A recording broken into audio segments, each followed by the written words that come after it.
très content de savoir que vous êtes nombreux liboso à TV Nabino pour na kolanda émission Tobengi Parlons Jésus. Parlons Jésus est une émission Nabino, est une émission tolobelaka Yesu na mobimba na ye tout. Tolobelaka Yesu na kati na ba profondeur na hauteur na ba largeur. Na émission oyo est une émission zopesa bino connaissance ya liloba na Nzambe. Parce que Bible zoloba mon peuple périt par manque de connaissances. C'est-à-dire, tant que vous avez la connaissance, vous déplacez les Wezali.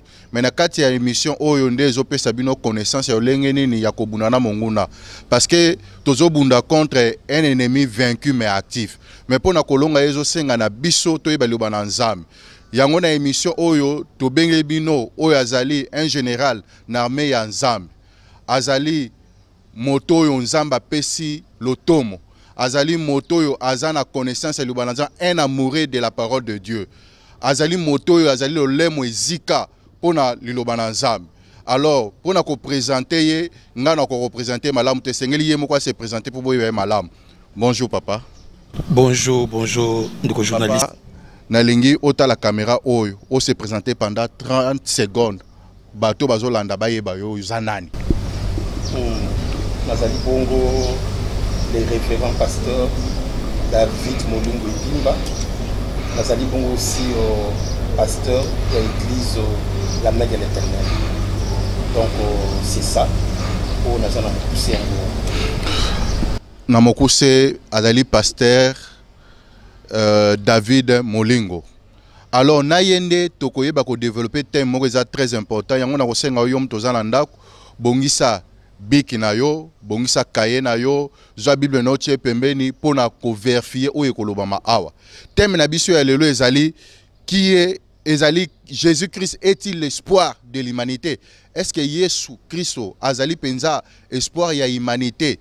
Alors na papa pasteur oyo azana biso awa David Molingo yende akofongola pour comprendre est-ce que Yesu ya sola azali espoir ya humanité to azali espoir ya humanité te. Nako pona kokota na mokokoli ya émission na biso tozoki na question liboso ya kotuna papa pasteur oyo azana biso awa David Molingo. Pasteur David Molingo koko yebisa biso qui est Jésus-Christ? Bato bazola na bayeba Yesu azanani. Donc totikelo maloba. En bref, pour nous répondre à la question na yo nakoloba na mukuse ete Yesu Masia aza mwana Nzambe. Aza mwana Nzambe, pourquoi mwana Nzambe? Nzambe na bolingo na ye alingaki abikisa biso bato na mokili na nzela ya mwana oya ye. Par rapport ya Jean 3:16 balobi ke tango Nzambe alingaki mingi mokili nde atindaki mwana ye se moko ya likinda pona moto oya konzimela ye akufa kasi azwa bomo ya siku. Donc c'est pas Dieu alingaki kobikisa biso na nzela ya mwana na ye ou eza Yesu Masia. Donc première réponse, Yesu Masia aza mwana Nzambe. Et à mibale Yesu Masia aza Nzambe. Konanisama na Biblia aussi na livre ya Jean chapitre 1 verset 1 à 3. Bilo lobi ke au commencement na ebandeli ezalaki liloba. Liloba ezalaki na Nzambe, puis liloba ezalaki Nzambe. Donc de là, nous voyons clairement selon la Bible et que Yesu Masia aza mwana Nzambe pe Yesu Masia aza Nzambe. Pasteur David, tango zoloba Yesu Masia aza mwana Nzambe pe aza Nzambe. Omonte ko tie bulu yeke na mitu ya batu. Batu bazolanda moto ye moko azala mwana, ye moko azala Nzambe. Pasteur, comment expliquer biso? Comme je l'ai dit là, Jésus-Christ est le Fils de Dieu. Plan ya sali ya Nzambe, Dieu a voulu sauver mokili na nzela ya maloba kote pa basakoli na ye. Mais mbala nyonso to basakoli bande ko ya kote loba na Nzambe na bomo na bango, bato de ko arriver te ko répondre na ezali exigence ya Nzambe na bomo na ye. Mais Nzamba nzimaki na bolingo na ye abikisa biso na oya bimi kati na ye moko o eza Yesu. Quand je dis Jésus aza mwana Nzambe, oui, Jésus est le Fils de Dieu. Parce que la Bible le dit, na fabriqué en côté, Bible le dit que Jésus aza mwana Nzambe. Avant qu'on a démontré quoi que ce soit, mais c'est ça ce que la Bible dit. Et deuxième chose, la Bible le dit que Jésus Masia aza Nzambe. Aza Nzambe par sa nature. Na lo lengene ya kozala aza Nzambe. Aza mwana Nzambe, tel que la Bible démontre, c'est la parole faite chair. La Bible dit qu'au commencement, Esaïki Loba, Loba Esaïki Nanzambe et Loba Esaïki Nzambe. C'est la Bible qui affirme ça. Ce n'est pas moi de vanter ça. Dans le Bible, au Bible, le Bible, au Isaïe solo, et que Jésus, Aza, moi, Nzambe, puis na nature naye, Jésus, Aza Nzambe. Pasteur, nalingi obeta c'était sur ma lampe place wana. Yesu Aza, moi, Nzambe, Aza Nzambe. C'est-à-dire, Yesu, Yowana Kande Nzambe.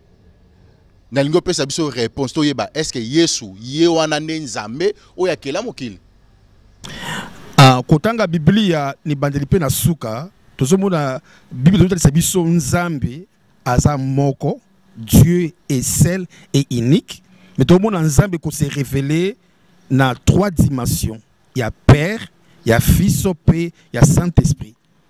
Alors lorsqu'on parle la Bible, lorsqu'on parle de Père, on fait allusion directement à Dieu d'une manière générale, Père. Mais aussi la Bible nous montre que à part le Père, Dieu se révèle en Fils, qui est Jésus. Et de 3, la Bible nous montre aussi que, n'est-ce pas, au Saint-Esprit, le Saint-Esprit. Et quand on regarde, n'est-ce pas, quand on a Saint-Esprit, tout le monde a quatre ce sont les manifestations de Dieu qui est un et unique. Pasteur, tango lobi bonayo ki otangi molimo santo nangina tuna yo, crois-tu à la Trinité? Oui, je crois à la Trinité. Je crois à la Trinité. C'est probable dans la Biblia, mais aussi les gens qui croient aussi dans Jésus seul, ils ne me dérangent pas. Ils ne me dérangent pas, sauf que quelque part aussi, ils seront un peu contredits dans la Biblia, parce que la Bible est complet, que ça s'explique par soi-même. Toutefois, c'est pas aussi un peu où on doit beaucoup s'atteler pour avoir une distraction. Mais quand Jésus, quand on dit déjà que Jésus soit moi dans Zambie et Jésus soit en Zambie, c'est que Moutouana l'obi peut s'améliorer. Donc, pasteur Togo Loba que Jésus, Yohana Nzambe, Yohana Molimo Santo. Dans la manifestation en Zambie, dans un exemple clair, admettons, Papa Gabriel aza ancien na kati église na bangu. Papa Gabriel aza journaliste na Miel TV. Papa Gabriel aza mobali ya mama Tekle. D'accord? Et ça a différentes fonctions où azo assimé na bomo inaye. D'accord? Mais en tant que journaliste aza mobali te ya mama Tekle te. Aza journaliste, aza mobali mama Tekle te. Dans l'église aussi, étant qu'ancien, as journaliste, c'était pour les anciens. Donc Dieu se révèle comme ça, c'est un mystère. C'est un mystère, Dieu se révèle comme ça, et c'est comme ça que la Bible nous révèle Dieu. Donc c'est comme ça. Ah, donc, Moutako Kolobapé, que non, Nzambe Molimo Santo. Dieu le Saint-Esprit, oui. Dieu le Saint-Esprit, il y en a qui disent ça. Sauf que moi je parle pas de Saint-Esprit. Dans le Saint-Esprit, la Bible est Saint-Esprit, c'est l'Esprit de Dieu, et il est Dieu. Il est Dieu, pasteur Alobi, il est Dieu. Pasteur David Molingo, Tongi Totuno Sumotuna, origine ya Yesu, Yesu. Tozolo ba Jésus-Christ bien, mais origine na Yeza wapi, auta wapi, et expliquez bien nos bateaux, bazolanda, on va comprendre l'origine à Jésus. Non, Italie, origine ya Yesu.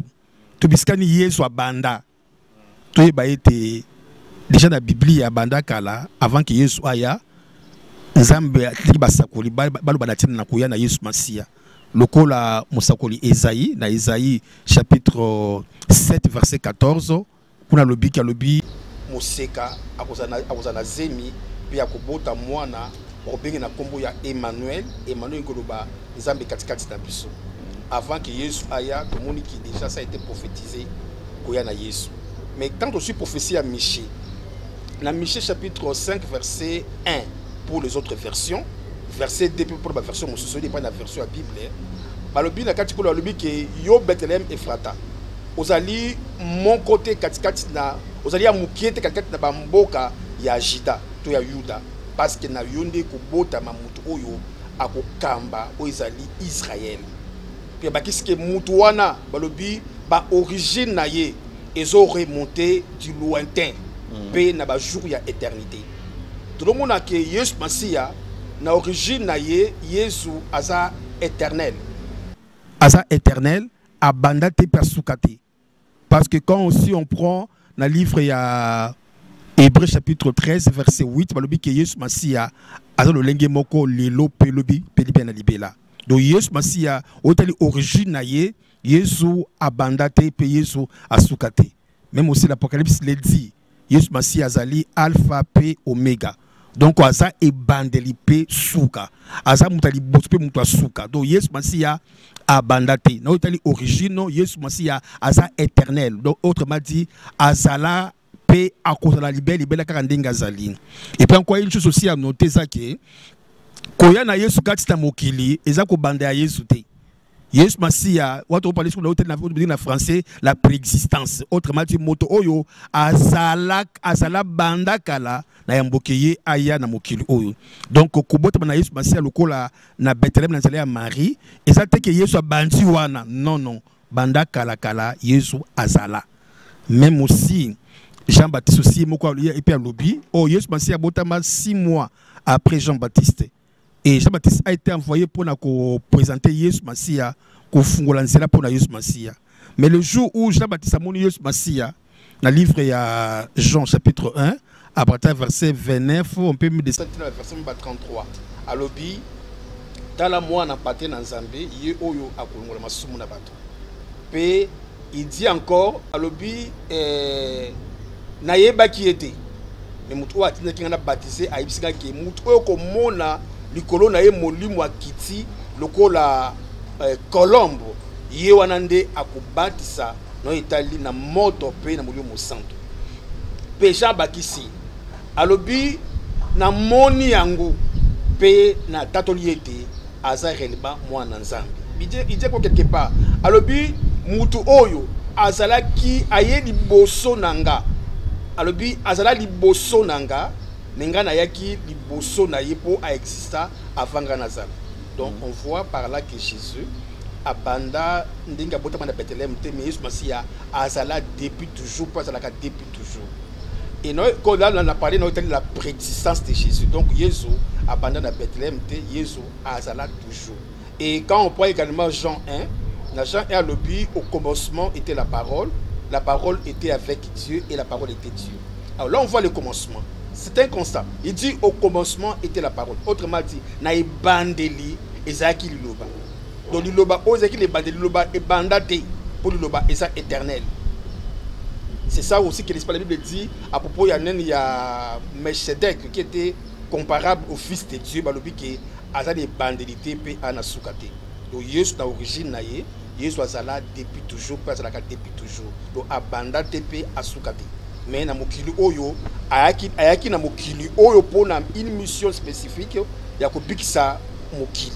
Mais na nature na lokola nzambe Yesu abanda tepe Yesu asukate. Yesu abanda te Yesu asukate. Tesia Kenge Belanova Sabi. J'espère que vous Olanda. Bozana ba biki na bino bozo koma. Bato nyonso bazana bandako bozo yoka ndenge ni pasteur azo pasola bozo yoka ndenge ni pasteur azo lobela bino azo fongola Biblia ndeko langa liloba na Nzambe bikisaka na kati ya émission oyo na ngina ebiso so landi émission malamu okomona ete okozwa ba guérison so landi émission malamu ba problème yoza nango okozwa solution. Bien aimé yozala prezala connecté na émission oyo okomona loboko na Nzambe. Na kati ya émission makambo ezali pasteur nangina tono so motuna na yoki ozoloba bien okoyebisa biso lisusu nangi obeta sur c'était malamu.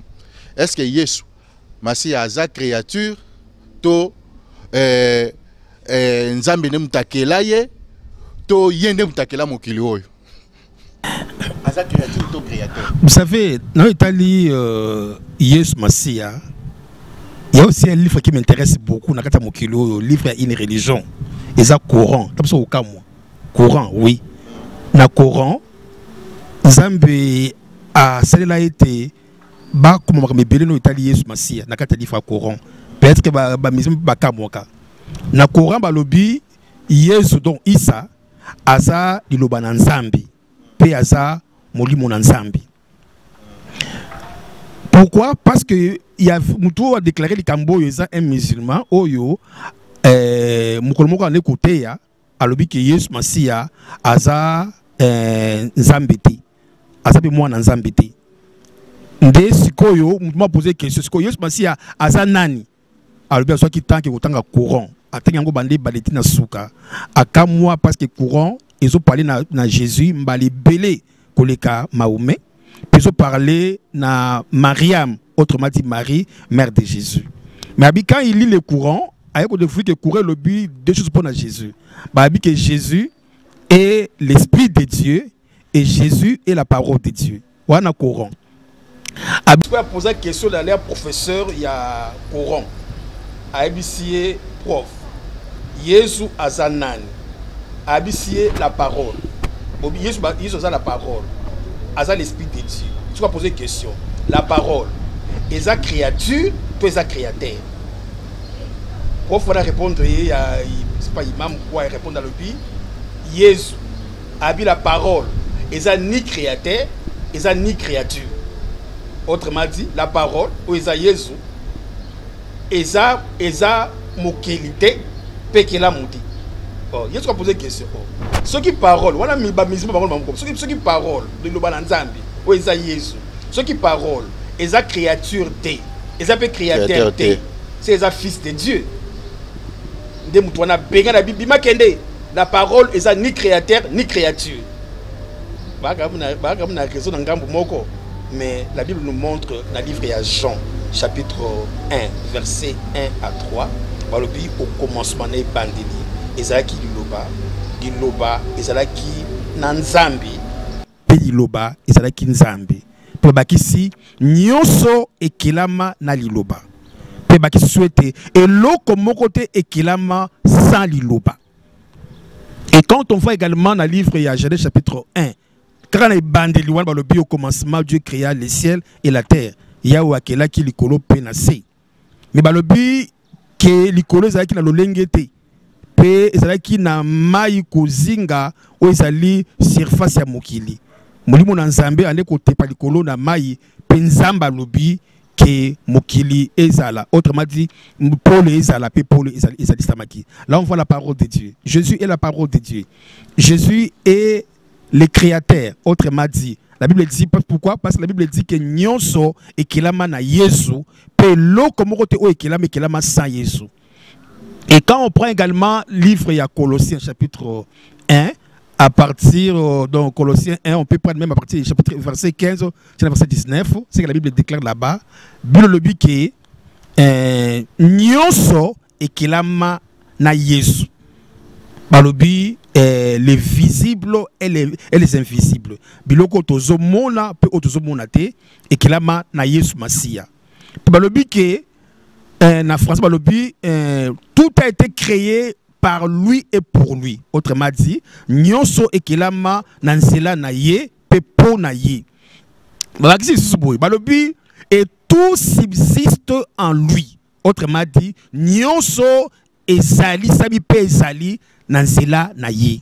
Donc là on voit Yesu Masiya le kola n'est pas mukili mais le kola ekela muté. Jésus n'est pas la créature mais Jésus étant que Dieu, étant que le fils de Dieu, Yesu Masiya aza mukili. Même aussi dans le livre ya Hébreux chapitre 1 verset 2 babi Yesu Masiya azali image ya nzambe o azomona na te. Azali reflet ya bozali sabi ya nzambe.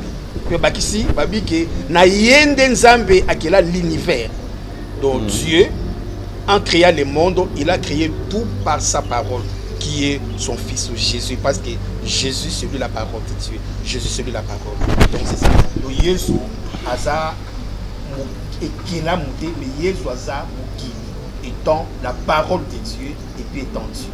C'est ça que je veux. Yom tozolanda biso ozana ba question benga na numéro ozomona na écran na yo na ba écran na yo tinda ba SMS to reposer pasteur komela biso to reposer pasteur ba question alors nazo continuer kotuna pasteur mituna tozo sentir bozo yo kandenge nini pasteur azo panza Bible alors pasteur tolingi to tuna yo Yesu Masiya aya mokili polani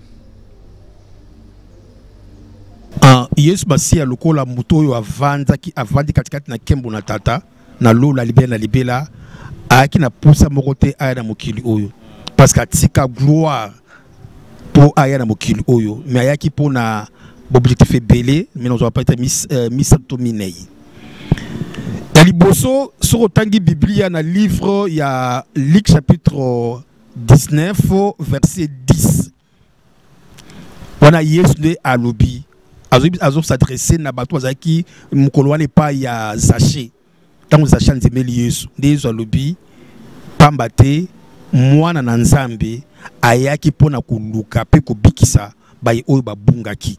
Donc première des raisons oyo Yesu Masiya aya na mokili oyo ezaki pona koluka pe kobikisa biso baye oyo tobungaki na bomoi na biso.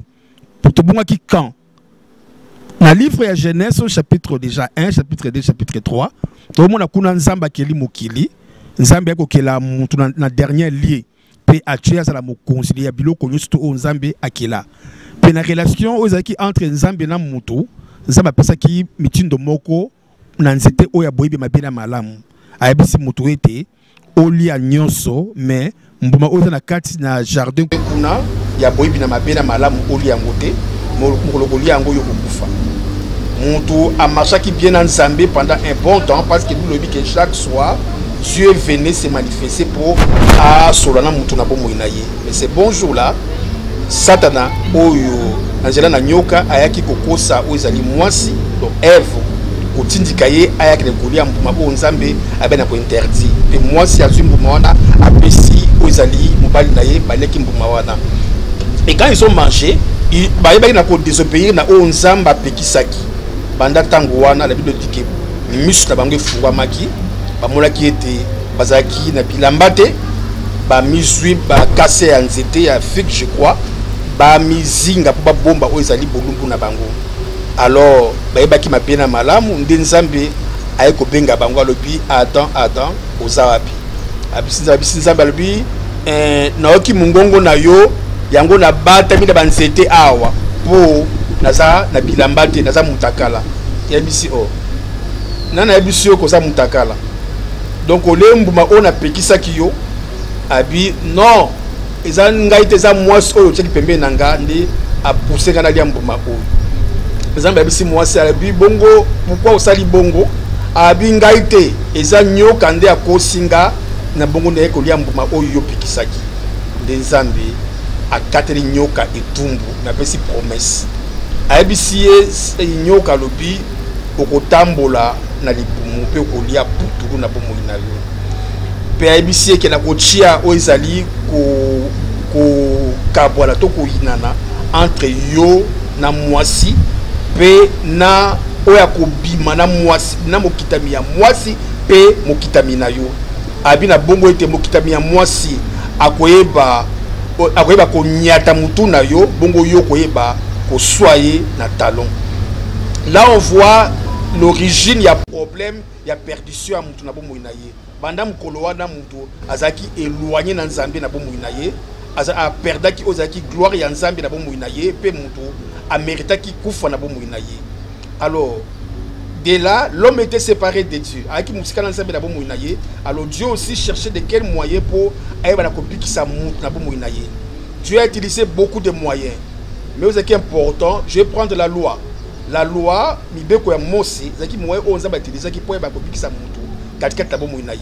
mais l'homme était incapable d'obéir la loi en Zambie. Alors, il fallait trouver un moyen. Quel était le moyen? Dieu a trouvé bon qu'il fallait qu'il moko aya kukufa azwe sika na mutu. Lokola mutu na yemoko ako komi bikisate. Dieu a voulu que yemoko a répondre na problème wana. Olé mutu akufa, mais Dieu a voulu sauver l'homme. Dieu a préféré que moi na yemoko akita lola, atika lola, ana mukili pon ke akufe la bato mukili na bomu na bango.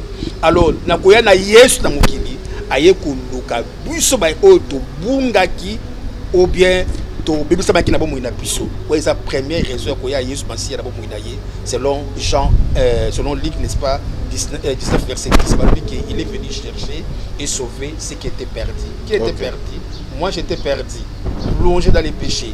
Nous tous nous étions perdus et beaucoup de gens sont perdus et Jésus était venu pour nous couper sa patouane. Ça c'est la première des raisons. Deuxième raison, il y a un livre, il y a Jean 1 verset 29. La Bible le dit, Il y a une déclaration à Jean. Le lendemain, il vit Jésus venant à lui et il dit, voici l'agneau de Dieu qui ôte les péchés du monde. Deuxième raison, Yesu ayaki pona kolongola masumu ya mokili. Parce que na Nzambe a établi que na kati ya loi Moïse, lisumu ebande ko zipama, ebande ko longwate. Quand quelqu'un a fait lisumu, il allait voir les sacrificateurs à kozwa mbeka, à poser liboko likolo ya nyama, ba okata nyama na kingo. Eza lokola ke nyama wana apporter aux ali charge ya péché ya mutu wana. Alors nyama wana akufi. Pour dire que Nyamana couche na place ya Moutouana, Makila Nyamana est coulé la place à Moutouana. Mais la Bible dit que Makila ya Nyama et il jamais quoi effacer ma soumu ya bateau.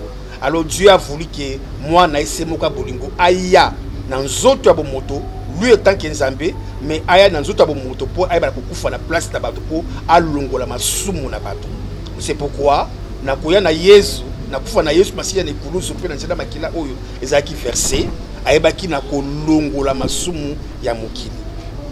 Troisième raison, et dans le livre il y a 1 Jean chapitre 3 verset 8, la Bible dit que le Fils de Dieu a paru pour détruire les œuvres du diable. À part pour répondre à problème ya lisumu, Yesu Masiya aya pona ko bebisa œuvre ya Satana katikati ta mokili oyo. Les gens vivent dans ces balien, dans ces blocage, dans ces malédiction. Yesu Masiya aya pour finir avec ces problèmes-là.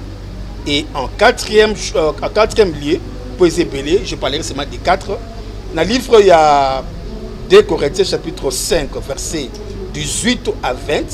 Tout le monde a dit que Yesu Masiya aya pour réconcilier son Nzambe. Tout ça qui est éloigné dans Nzambe, musika dans Nzambe, perdu, loin de Dieu. Mais Yesu Masiya aya qui pour faire que tout ça la réconcilier dans Nzambe dans le monde. Le passage dit exactement ceci, balobi Nzambe azaki katita Yesu Masiya tangu azuzungisa bomoko entre ye na batu atanga ki mabe na bisote bongo apesaki biso ezali lotomo ya kozongisa bomoko na ye. Donc on a kufa na Yesu Masiya nous allons réconcilier na Nzambe na bomoko na biso. Voici les 3 buts pour lesquels Yesu Masiya aya que j'ai cité là, il y a liboso Yesu aya pona koluka pe kopikisa batu ba bunga bata masumu ya mibale. Yesu aya pona kolongola masumu ya mokili. Aujourd'hui le péché est pardonné. Quand tu confesses tes péchés à Dieu, Nzambe akolimbisa yo totalement na o seki lokola bolimbisi. PD3 Yesu Masiya aya ki kolimbisa bisala na Satana. C'est pourquoi on voit aujourd'hui les délivrances de bénédiction parce que Jésus est venu détruire l'œuvre de Satan. Et enfin Yesu aya pona pour réconcilier biso dans Nzambe na bomoi na biso. J'ai été loin de Dieu quand je vis dans les péchés. Mais dans Ngulu Nzambe, je suis réconcilié avec Dieu. Dans cela il y a Yesu Masiya. Ezaki moko ba but important au Yesu Masiya ayela na kata mokili. Merci pasteur. Balandi so tozotika pasteur aloba parce que mission totika rande basal na Nzambe baloba. Tant bazoloba yo nanda kozoyoka parce que Bible zoloba ni na 2 Timothée 2. Abi, ce que tu as attendu de moi en présence de beaucoup de témoins, confiez-les à des hommes fidèles qui soient capables de l'enseigner aussi aux autres. C'est-à-dire tozotika ye mutu azana liloba na Nzambe apesangwe pa na yo. Toyebi ke yom tozolanda biso za homme fidèle. Okozwa pe oyo ya zote ya yo oko transmettre on peut pas bande comme mususu. Pasteur, tozo continuer l'émission na biso. Outi kotanga la biso étape 4 o eza ke Yesu aya na mokile. Na que place mo lobi ke no Yesu aya pona ko ôter les péchés mais pasteur masumu esila na mokili te masumu eza ko exister toujours batu bazo sumuka toujours tozo mona batu bazo boma batu donc masumu esili te Yesu alongoli masumu te parce que tant tozo loba ôter tant totie par exemple kopo likolo ya mesa oyo longoli yango kopo ozasuli kola mesa te mais lelo masumu eza ko exister toujours tozo mona ne monde eza ya ko kufa donc masumu c'est-à-dire que toi la mission Yesu akoki yango te. D'accord.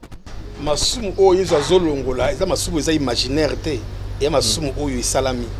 Lisumu esalami te Yesu ayeko longola ngo te balongola keloko ezali. Yesu ayeko longola masumu o batu basali. Parce que le péché oya batu de kolongwa te. Ça dit que so ça lisumu etikali bongo.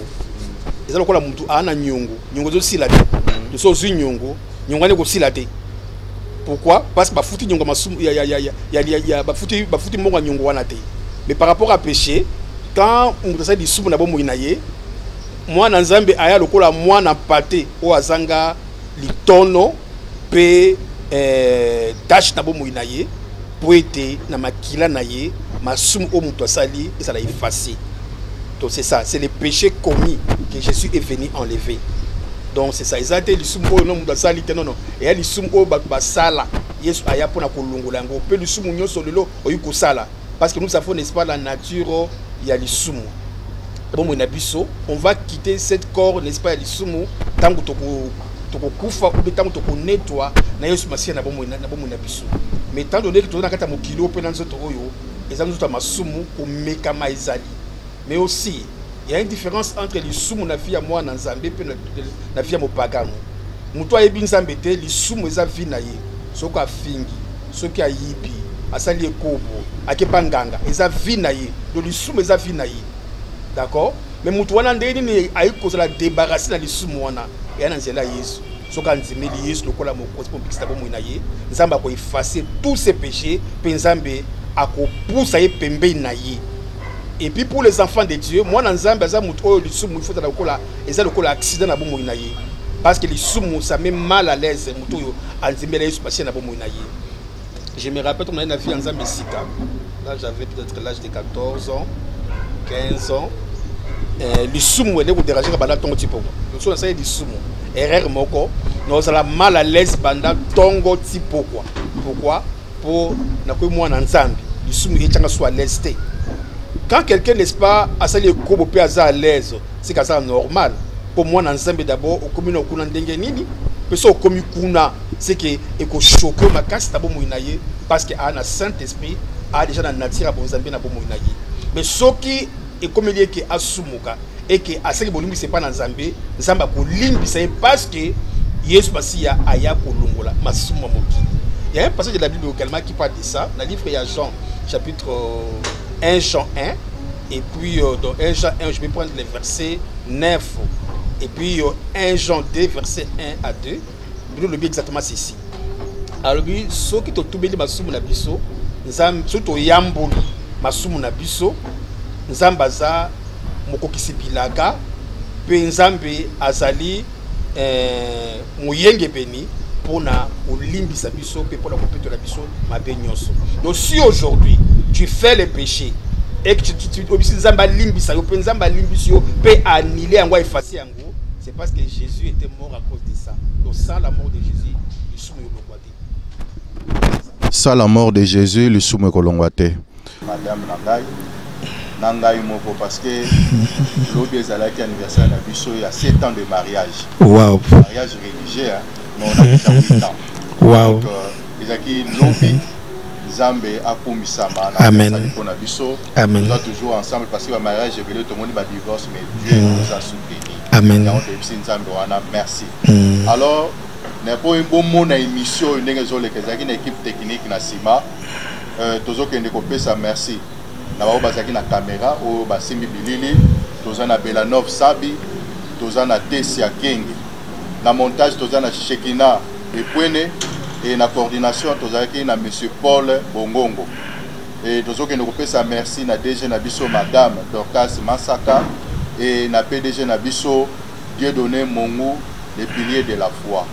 Alors tosengi bino bolandaka biso toujours na même chaîne na même heure na kata chaîne o to bengi nini Miel télévision ozana posa na biso benga na numéro wana ozana ba message etindela biso et tokozwa ba souci na yo tokozwa ba préoccupation na yo toyeba lenini ya kosala na émission na biso tokutani à la prochaine ciao merci.